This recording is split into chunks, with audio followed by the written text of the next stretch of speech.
একবার ভাবুন তো আপনি পরিবারের সাথে সমুদ্রের মাঝখানে এক বোটে ছুটি কাটাচ্ছেন আর ঠিক তার মুহূর্তে পৃথিবীর সমস্ত সমুদ্রের পানি উধাও হয়ে গেল। আপনার বোট সমুদ্রের গভীর তলদেশে আটকে পড়ে। সাহায্য চাওয়ার কোনো উপায় নেই, নেই খাবার পানি। আপনি এই ভয়ঙ্কর পরিস্থিতিতে নিজেকে কিভাবে বাঁচাবেন?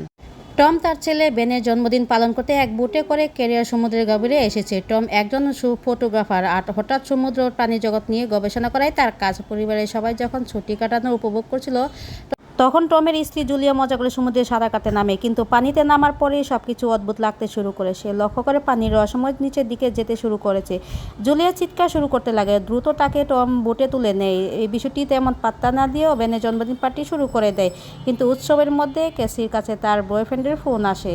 সে জানে পুরো পৃথিবীতে এক যুগ ভয়ঙ্কর ঝড় শুরু হয়েছে এবং সবখানে বিপদ সংকেত জারি করা হয়েছে।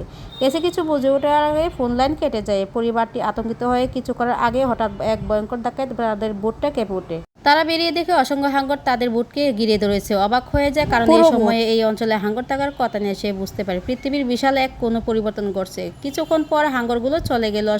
আসল বিপদটা ছিল অন্যখানে। হাঙ্গরের ধাক্কায় বোটের ইঞ্জিন মারাত্মকভাবে ক্ষতিগ্রস্ত হয়, যা ঠিক করা প্রায় অসম্ভব। পুরো এখন সমুদ্রের মাঝখানে পুরোপুরি অসহায়।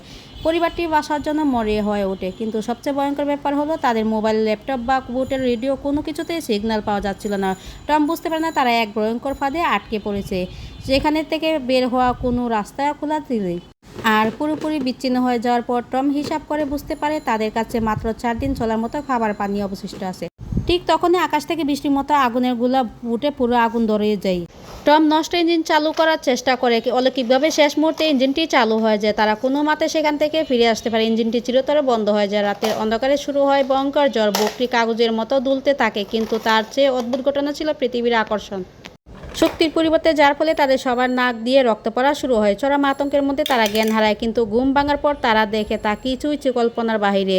চারিদিকে শুধু সমুদ্র নেই, এক ফোঁটা পানিও নেই। তাদের বোটটি এখন শুকনো সমুদ্রের মাটির মাঝখানে দাঁড়িয়ে আছে। টম বুঝতে পারে পৃথিবীর মধ্য আকর্ষণ বদলে যাওয়ার সমুদ্রের শত্রুভাগ পানি হয়তো লোকালয়ে ঢুকে পড়েছে, যার অর্থ পৃথিবীর সম্ভব আর কেউ বেঁচে নেই। এই সত্যিটা মেনে নিতে কেসি কান্নায় ভেঙে পড়ে। অন্যদিকে ব্রেন জন্মদিনের বেলুনগুলো আকাশে উড়িয়ে দেয়। যদি আশপাশে তাদের মতো কেউ বেঁচে থাকে তাহলে সেই আশায় ঠিক তখনই সব আশা ছেড়ে দিয়েছিল। তখনই ঘটে এক অবিশ্বাস্য ঘটনা। তাদের রেডিওতে একটি সিগন্যাল ধরা পড়ে। তারা একটি ছোট সাবমেরিনের সাথে যোগাযোগ করতে সক্ষম হয়। সেখানে নাটোর নামে একজন ব্যক্তি ছিলেন। নাটোর জানায় ঝড়ের সময় সে তার সাবমেরিন নিয়ে সমুদ্রে গভীরে ছিল এবং পানির স্রোতে তার সব সঙ্গীকে হারিয়ে ফেলে। দুজনে একসাথে তাদের উদ্ধার করতে কেউ আসবে না। এই প্রাণীবিহীন পৃথিবীতে থাকার রাস্তা তাদের নিজেই খুঁজে বের করতে হবে। রেডিওতে নাটোরের সাথে কথা বলে টম এক ভয়ঙ্কর সত্য জানতে পারে।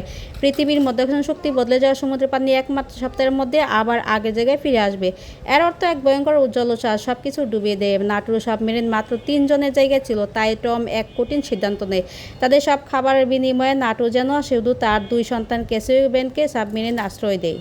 কিন্তু তাদের যাত্রা ঠিক আগে তারা দূরে এক ব্যক্তিকে দেখতে পায়। সে সাহায্যের জন্য এগিয়ে আসছে। দয়া দেখিয়ে টম তাকে খাবার পানি দিতে লোকটি বিশ্বাসঘাতক করে। সে একটি ধারালো অস্ত্র দিয়ে নির্মমভাবে টমকে হত্যা করে। এক মুহূর্তে সব শেষ হয়ে যায়। আতঙ্কিত হয়ে জুলে দ্রুত তার সন্তানদের বুটের কেবিনে লুকিয়ে ফেলে এবং তাদের হাতে আত্মরক্ষার জন্য ফ্লোরার গান ধরিয়ে দেয়। সে নিজে সেই খুনি লোকটিকে আটকানোর চেষ্টা করে, কিন্তু লোকটি আরও নিচ হয়ে ওঠে। সে বুটে ঢুকে পড়ে এবং দুলিয়াকে খুঁজে বের করে তার উপর আক্রমণ করে। ঠিক তখনই লোকটি দুলিয়াকে মেরে ফেলতে উদ্যত হয়। নার মেয়ে ক্যাসি সামের সাথে লুকিয়ে থাকা অবস্থায় থেকে বেরিয়ে আসে এবং ফ্লেয়ার গান দিয়ে লোকটির মুখে শুট করে। কিন্তু ফ্লেয়ার আগুনের গোলার পুরো বুটে আগুন ধরে যায়। জুলিয়া কোনো মতে কিছু খাবার পানি একটা ব্যাগে ভরে তার সন্তান নিয়ে জ্বলন্ত বুট থেকে বেরিয়ে আসে, কিন্তু বাহিরে এসে তার বাবা টমের মৃতদেহ দেখতে পায়। তাদের কান্নায় আকাশ বাতাস ভারী হয়ে ওঠে। জুলিয়া নিজের স্বামীকে সামনে নিয়ে সন্তানদেরকে বলে, তোমাদের বাবার জন্য হলে আমাদেরকে বাঁচতে হবে। কিন্তু তাদের স্বস্তি বেশিক্ষণ স্থায়ী হয় না। তারা দেখতে পায় সেই আহত লোকটি আবার জ্বলন্ত বুট থেকে বেরিয়ে আসে। জীবন বাঁচানোর জন্য জুলিয়া তার সন্তানদের নিয়ে দিক বিদিক জ্ঞানশূন্য হয়ে দৌড়াতে শুরু করে। জ্বলন্ত বুট পিছনে ফেলে জুলিয়া তার সন্তানদের নিয়ে ছুটতে থাকে নাটোরের সাবমেরিনের দিকে, কিন্তু তাদের পথ প্রদর্শক মাপটি বুটের সাথে ছুঁয়ে যায়।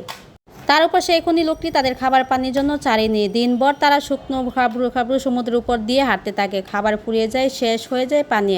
এক পর্যায়ে সে ক্যাসিও সব আশা ছেড়ে দেয়। সে কাঁদতে কাঁদতে জুলিয়াকে বলে, আমার বাঁচার কোনো উপায় নেই, আমরা এমনিতেই মারা যাব। কিন্তু জুলিয়া রেগে গিয়ে তাকে বলে, তোমার বাবার শেষ ইচ্ছে ছিল তোমাদের বাঁচানো, আমরা মৃত্যুর জন্য অপেক্ষা করতে পারি না, আমাদের লড়তে হবে। বাবার কথা মনে করে তারা আবার হাঁটা শুরু করে। সেদিন রাতে তারা একটি ভেঙে পড়া প্লেনের ভিতরে আশ্রয় নিয়ে সেখানে বসে তারা নিজেদের একমাত্র ফ্যামিলি ফটো দেখে। টমের জন্য নীরবে কাঁদে, কিন্তু তার জানতো না সেই খনি লোকটি তাদের পিছু ছাড়বে না। তাই তারা একটি ফাঁদ পাতে ক্যাসিটপ হিসাবে প্লেনের বাহিরে দাঁড়ায়। খনিটাকে আক্রমণ করার আগে জুলিয়া পিছন দিকে ঝাঁপিয়ে পড়ে। সে নির্মমভাবে লোকটিকে হত্যা করে। তার স্বামীর হত্যার প্রতিশোধ নেই। তাদের সবচেয়ে বড় বিপদ কেটে গেলেও পরের দিন সকালে তারা দেখে লোকটির লাশ সেখানে নেই। জুলিয়া বুঝতে পারে এই শুকনো সমুদ্রে আর কোনো ভয়ঙ্কর প্রাণী লুকিয়ে আছে। পানির অভাবে তার অবস্থা খুবই খারাপ হতে। ছেলে বিন তৃষ্ণায় কাতর হয়ে নোংরা পানি পান করতে ছুটে যায়। আরেকবার দীর্ঘ এবং ক্লান্তি দিন পর তারা প্লাস্টিকের আবর্জনা দিয়ে কোনো মতে একটি আশ্রয়ঘর তৈরি ঘুমিয়ে পড়ে। প্লাস্টিকের দুর্বল আশ্রয় ঘুম ভাঙতে জলিয়া দেখে তাদের ঘিরে ফেলেছে হাজার হাজার হিংস্র এবং বিষাক্ত কাঁকড়া। জীবন বাঁচাতে তারা দৌড়ে একটি কন্টেনার জাহাজের দিকে যায়। সেখানে একটি কন্টেনার থাকা অন্য মানুষেরা সাহায্য না করার দরজা বন্ধ করে দেয়। জুলিয়া তার সন্তানদের নিয়ে কোনো মতে সেই কন্টেনারের উপরে আশ্রয় নেয়, কিন্তু একটি কাঁকড়া তার পায়ে কামড় দেয়। কিছুক্ষণের মধ্যে তারা শুনতে পায় নিচে কন্টেনারে থাকা মানুষগুলোর আত্মার কাঁকড়ার ভিতরে ঢুকে তাদের সবাইকে মেরে ফেলছে।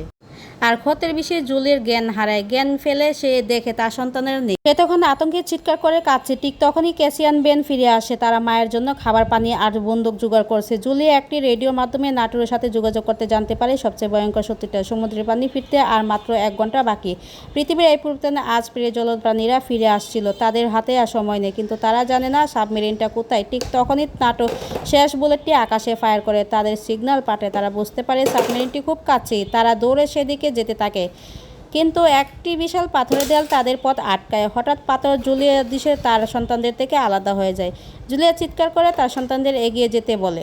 ক্যাসিয়ার বেন কাঁদতে কাঁদতে নাটোর কাছে পৌঁছায়, কিন্তু সেখানে গিয়ে তারা জানতে পারে নাটক গুরুতর আহত এবং সাবমেরিন তাদের দিয়ে দিচ্ছে যেখানে 1-3 জনের জায়গা হবে। এক মুহূর্ত দেরি না করে সে দৌড়ে আর তার মায়ের কাছে ফিরে যায়। সে তখন কাঁকড়ার পালার সাথে লড়ছিল। তারা একসাথে দৌড়ে সাবমেরিনের দিকে ছুটতে থাকে। ঠিক তখনই সমুদ্রের পথে বিশাল ঢেউটি দানবের মতো তাদের দিকে দিয়ে আসছে। তারা কোনো মতে সাবমেরিনের ভিতর ঢুকে পড়া মুহূর্তে সবকিছু পানি ডুবে যায়। আর কয়েক ঘন্টার পর তাদের সাবমেরিন এক ধ্বংস হয়ে যাওয়ার শহর উপকূলে এসে থামে। পৃথিবী হয়তো আর কেউ বেঁচে নেই, চারিদিকে শুধু ধ্বংসস্তূপ, কিন্তু তারা বেঁচে আছে। তাদের বাবার শেষ ইচ্ছে পূরণ করেছে। ধ্বংসস্তূপের মাঝে দাঁড়িয়ে তারা 3 জনে একে অপরকে আঁকড়ে ধরে এক নতুন পৃথিবী।